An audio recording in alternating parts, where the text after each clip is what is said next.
The storms we've had the past couple of days have really done a number on buildings around the region. And while it may not be obvious at first, it's your best interest to check the roof for damage. If you don't, you could face trouble down the road. Valley News Team's Katie Opperly asks expert what homeowners should be doing now that the rain and the wind have moved on.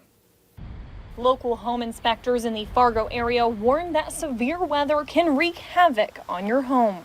What we see most often is wind damage. That's kind of the most widespread thing we see, and that can be wind damage to the building materials themselves, such as torn or missing shingles that have been lifted up, debris that might hit the building from branches that blew off. Lewis says roof damage is the most common, whether that be from strong winds or hail. After a storm rolls through, it's important to check on your roof because if your shingles come loose or come off, that can result in future leaks or further damage.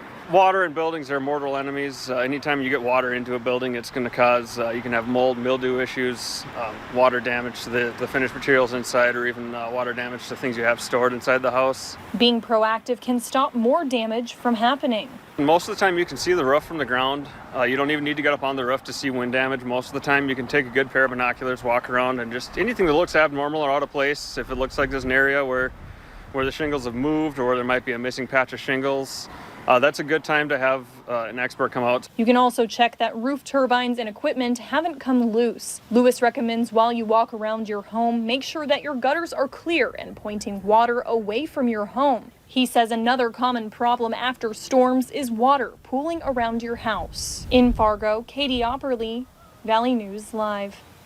If you do have damage to your roof siding or have water pooling around the home, it is recommended that you act fast and call a licensed professional.